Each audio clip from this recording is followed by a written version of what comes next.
News of the peace deal prompted quick reaction from U.S. lawmakers, providing rare agreement among Republicans and Democrats. Senate Minority Leader Chuck Schumer, the highest-ranking Jewish lawmaker in Congress, was optimistic that the war between Israel and Hamas was finally coming to an end.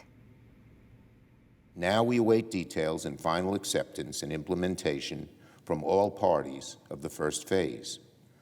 And we must begin the even harder work of closing negotiations to end the war, to start building the day after in Gaza without Hamas. Republicans praised President Trump's leadership in securing a deal. This is a goal and an objective that's been stated by presidents and politicians and policymakers and people around the globe for generations.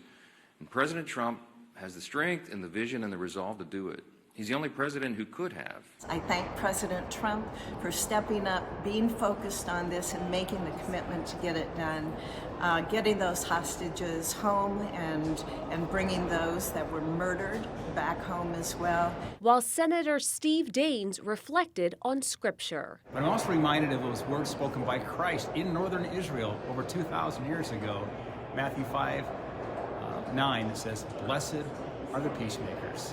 President Trump's leadership is blessing our nation and the world. Democrats called on all lawmakers to support the agreement. What we need is bipartisan support for the peace process, which will be fraught with obstacles. Make no mistake, we still have a long way to go before the suffering and bloodshed can be avoided in the future. Other lawmakers cited the need for Arab countries to lead the way. The United States and Israel will have a role to play in terms of funding and support, but this has to be Arab-led if you're going to have a stable government there that is demilitarized and the threat of terrorism from Hamas or the Palestinian Authority is eliminated. Republican Senator Rick Scott says he's hoping Hamas will honor the deal. Well, you know, you can always hope, and I know a lot of people put a lot of effort into this, and so I hope it happens. I hope it's good for the people of Gaza. It gives them hopefully an opportunity in the future, but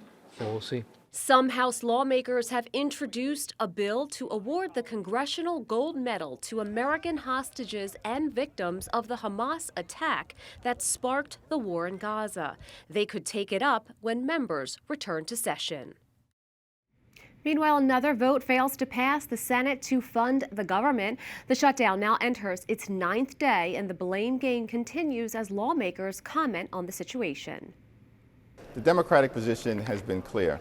We will sit down with anyone, anytime, any place, one, to reopen the government, negotiate a bipartisan agreement that has to actually make life better for the American people, not hurt everyday Americans. I see the shutdown completely different from maybe my party leadership. And I'm not putting the blame on the president. I'm actually putting the blame on the Speaker and Leader Thune in the Senate. This should not be happening. In a cabinet meeting today, the president vowed to cut Democrat federal programs while the government remains shut down.